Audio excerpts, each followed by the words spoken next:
मेरा नहीं ख्याल है कि एक इतने बड़े प्लेटफॉर्म पर कोई एक ऐसा इंसान हो जो कि जिसको सेल्फ इंटरेस्ट ज़्यादा इम्पोर्टेंट हो, बजाय इसके कि वो अपना उस पोस्ट पर डिग्निटी के साथ और लॉयल्टी के साथ काम ना करे। जी बिल्कुल ऐसे ही है कि आईएमएफ जो मर्जी है उनकी पॉलिसीज बहुत सख्त हैं और वो मजीद सख्त होती जाएंगी जब तक आप उनके चुंगल से बाहर नहीं निकल जाते। मतलब हम लोग एजुकेशन को उस तरीके से सीरियस ले ही नहीं रहे जिस तरीके से हमें लेना चाहिए। और मैं ये समझता हूँ कि अगर बुनियाद ख़राब होगी तो फिर इमारत चाहे जितनी मर्ज़ी बुलंद हो जाए, किसी ना किसी दिन उसे गिराना ही पड़ेगा। हाँ, कहीं पर ऐसा हो सकता है कि हमारी आवाज़ को दबाया जाए, इंडियन की आवाज़ को उठाया जाए, और जहाँ पर पाकिस्तान को ज़रूरत हो किसी ऐसे मौक़ों पर वहाँ पर आईएमएफ प्रोवाइड ना कर पाए। हम आवाज की वीडियोस देखने के लिए हमारा चैनल सब्सक्राइब कीजिए और बेल के आइकन पर क्लिक कीजिए ताकि आप हमारी नई आने वाली तमाम वीडियोस से बाखबर रह सकें। अस्सलाम वालेकुम व्यूअर्स, हम आवाज़ के साथ मैं हूं नुमान मलिक।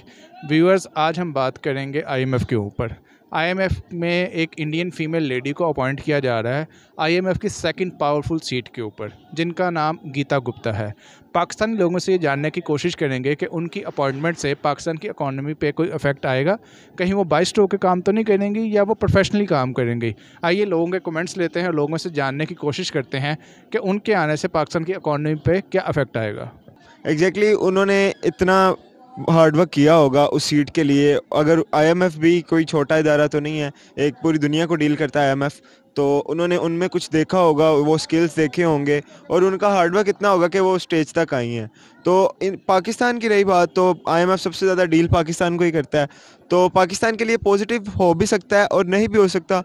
पॉजिटिव इस सेंस में हो सकता है कि अगर कोई बंदा ऐसी स्टेज पर है तो वो सिर्फ अपने पर्सनल ग्रजेस नहीं निकालेगा पाकिस्तान पे, वो देखेगा कि वर्ल्ड वाइड क्या सिचुएशन चल रही है और किस तरह किस कंट्री को डील करना है। ये डिपेंड करता है हमारे अफेयर्स पे, उनके साथ जैसे भी हों। Basically she is a Indian, अगर उनका सीट पे आकर नेशनलिज्म जाग गया फिर क्या करेंगे? नेशनलिज्म जाग सकता है, पर जिस इदारे में वो काम कर रहे हैं उनके भी कुछ प्रोज एंड कॉन्स होंगे, कुछ डील्स होंगी, फिर ही उन्होंने बैठाया होगा उन्हें ऐसे।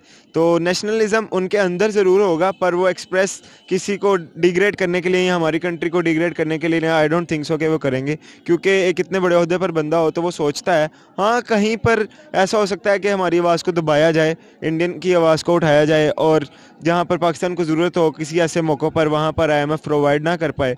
जी देखें, ऐसा ही है। पाकिस्तान की मैशत जो है आईएमएफ की वजह से काफ़ी डिस्टर्ब हो चुकी है, लेकिन पाकिस्तान की मजबूरी भी है उनसे कर्ज लेना।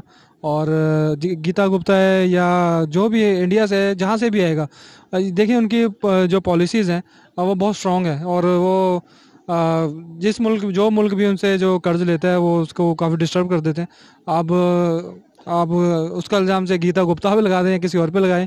आप ये कहना चाह रहे हैं कि चाहे इंडियन नेशनल आए या अमेरिकन नेशनल आए, उन्होंने अपना काम करना ही करना। जी बिल्कुल है, देखें उन्होंने अपना काम करना ही करना है, और उनकी पहली जो पॉलिसीज़ हैं बहुत सख्त हैं। आप कितना सख्त करेंगे? पहली वो पाकिस्तान का खून निचोड़ चुके हैं, आप कितना निचोड़ेंगे? अब तो मैं रहा भी कुछ नहीं पाकिस्तान का। जो मर्जी आ जाए कोई बात नहीं। जी बिल्कुल ऐसे ही है कि आईएमएफ जो मर्जी है उनकी पॉलिसीज़ बहुत सख्त हैं और वो मज़ीद सख्त होती जाएंगी जब तक आप उनके चुंगल से बाहर नहीं निकल जाते। तो आप कैसे बाहर निकल सकते हैं? ये तो गवर्नमेंट ही निकाल सकती है भाई। कमेटी डाल नहीं, कमेटी तो नहीं डाल सकते, लेकिन कोई डाका डाल सकता है। देखिए, नेगेटिव इम्पैक्ट तब आए जब एक पॉजिटिव इम्पैक्ट ऑलरेडी हो। पाकिस्तान की इकॉनमी और आईएमएफ में ऑलरेडी ग्रे लिस्टेड है पाकिस्तान, ठीक है। तो अब मेरे ख्याल में इससे ज़्यादा और बुरा क्या होगा? लाइक एक चीज़ ऑलरेडी अंधेरे से ज़्यादा रात कब आती है, ठीक है। तो यही है कि मेरे ख्याल में कौन अपॉइंट हो रहा है, और अगर इंडियन है तो मेरे ख्याल में इंडियंस आर वेरी लॉयल, ठीक है। मुझे नहीं लगता कि वो इस तरह की रिवलरी जो है पाकिस्तान की और इंडिया की, वो आपस में जो है इस तरह का कुछ कहने कि वो प्रोफेशनली काम करे। डेफिनेटली अगर वो इतने बड़े एक चीज जगह पर एक इतनी बड़ी पोस्ट पर अपॉइंट हो रहे हैं तो डेफिनेटली वो लॉयल होकर काम करेंगे, अपने डेडिकेशन से काम करेंगे। कि किसी ने उनको अगर वो उस जगह पर पहुंचे हैं तो मेरे ख्याल में उसके अंदर जो है ना सेल्फ इंटरेस्ट और इस तरह की जो चीज़ें हैं वो मेरे ख्याल में उन लोगों ने उस चीज़ को देखने के बाद, जज करने के बाद ही इतने बड़े लेवल पर उनको एक जो है एक बड़ा प्लेटफॉर्म दिया गया है, ताकि वो अपनी जो जितनी भी उनके पास एबिलिटीज़ हैं, वो उनको कैपेबिलिटीज़ हैं, वो उनको उनको उनके साथ काम कर सके। तो मेरा नहीं ख्याल है कि एक इतने बड़े प्लेटफॉर्म पर कोई एक ऐसा इंसान हो जो कि जिसको सेल्फ इंटरेस्ट ज़्यादा इम्पॉर्टेंट हो, बजाय इसके कि वो अपना उस पोस्ट पर डिग्निटी के साथ और लॉयल्टी के साथ काम ना करे। डिवोशन जो है वो किसी भी काम के लिए या किसी भी अपॉइंटमेंट के लिए, कोई भी किसी भी चीज़ को, अगर फॉर एग्जांपल किसी अपने घर में किसी क्या कहते हैं काम वाली को भी बर्तन धोने के लिए भी किसी को जो है हायर करती हूँ या किसी को रखती हूँ, तो मैं वो भी देखती हूँ कि यार ये चोर तो नहीं है, ठीक है, इसके एथिकल वैल्यूज़ कैसी हैं, बोलचाल कैसे है, मेरे बच्चों पर इफेक्ट होगा, इस तरह की चीज़ें। हम डोमेस्टिक लेवल पर बहुत छोटा लेवल है ये, ठीक है। यहाँ पर भी अगर हम इन चीज़ों को जज करते हैं जहाँ पर इस चीज़ का जज करने का मतलब ही नहीं बनता, तो वो तो बहुत बड़ा लेवल है। तो डेफिनेटली उन लोगों ने कुछ ना कुछ क्राइटेरियाज इस तरह के रखे होंगे, उनको जज करके ही इतनी बड़ी पोस्ट दी होगी, एक इंटरनेशनल लेवल पर ये पोस्ट है। तो मेरा नहीं ख्याल है कि वो वहाँ पर कोई सेल्फ इंटरेस्ट दिखाएगा या रिवेलरी वहां पर शो करेगा, ये मुझे नहीं लगता, क्योंकि डेफिनेटली इतनी बड़ी पोस्ट जो है ना वो मेहनत के बगैर नहीं मिलती। और अगर उन्होंने मेहनत किया ना तो उनको पता है कि मेहनत जो करता है ना उसको जो है वो इस चीज़ का इल्म होता है कि क्या सही है क्या गलत है, and all that things are very clear to a person जो कि हार्ड वर्किंग हो, जिसने मेहनत करके वो पोस्ट ली हो। और इतनी बड़ी पोस्ट पे आई डोंट थिंक कि कोई भी इंसान जो है ना वो इस तरह से कोई पर्सनल इंटरेस्ट लेकर सोचता है। I don't think so. First of all बात यह है कि आपने बात की कि इंडियन जो है वो आईएमएफ में मतलब वो हो गई अपॉइंट। मेरा क्वेश्चन आपसे ये है कि इस टाइम इंडियन कहाँ पर नहीं है? ओवरऑल जितने सीईओ हैं सारे इंडियंस ही। आपकी कोई भी मल्टीनेशनल कंपनी उठा के देख लें, आपको सीईओ नहीं तो टॉप रैंक में इंडियन ज़रूर नज़र आएंगे।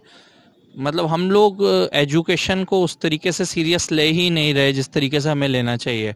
और मैं ये समझता हूँ कि अगर बुनियाद ख़राब होगी तो फिर इमारत चाहे जितनी मर्ज़ी बुलंद हो जाए किसी ना किसी दिन उसे गिराना ही पड़ेगा। तो शायद मुझे ऐसा लगता है कि हम लोग बुनियाद पे ही सही काम नहीं करते, और यही वजह है कि इंडिया जो है इस चीज़ में बहुत ज़्यादा आगे निकल रहा है, काम कर रहा है।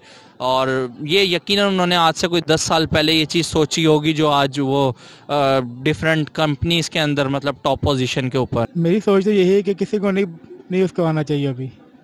उसकी वजह एक बहुत बड़ी महंगाई है जो आईएमएफ की वजह से होती है। तो आपको लगता है कि देखिए ना हमारा मज़ीद हम पर बोझ और पड़ जाएगा, तो लिहाजा यहाँ तक ही हम रहें, इससे ज़्यादा नहीं होना चाहिए अब। उम्मीद है व्यूअर्स आपको आज की हमारी ये वीडियो पसंद आई होगी। कमेंट सेक्शन में अपनी राय से ज़रूर आगाह कीजिएगा कि उनके आने से पाकिस्तान की इकॉनमी पे कोई इफेक्ट आएगा या नहीं आएगा।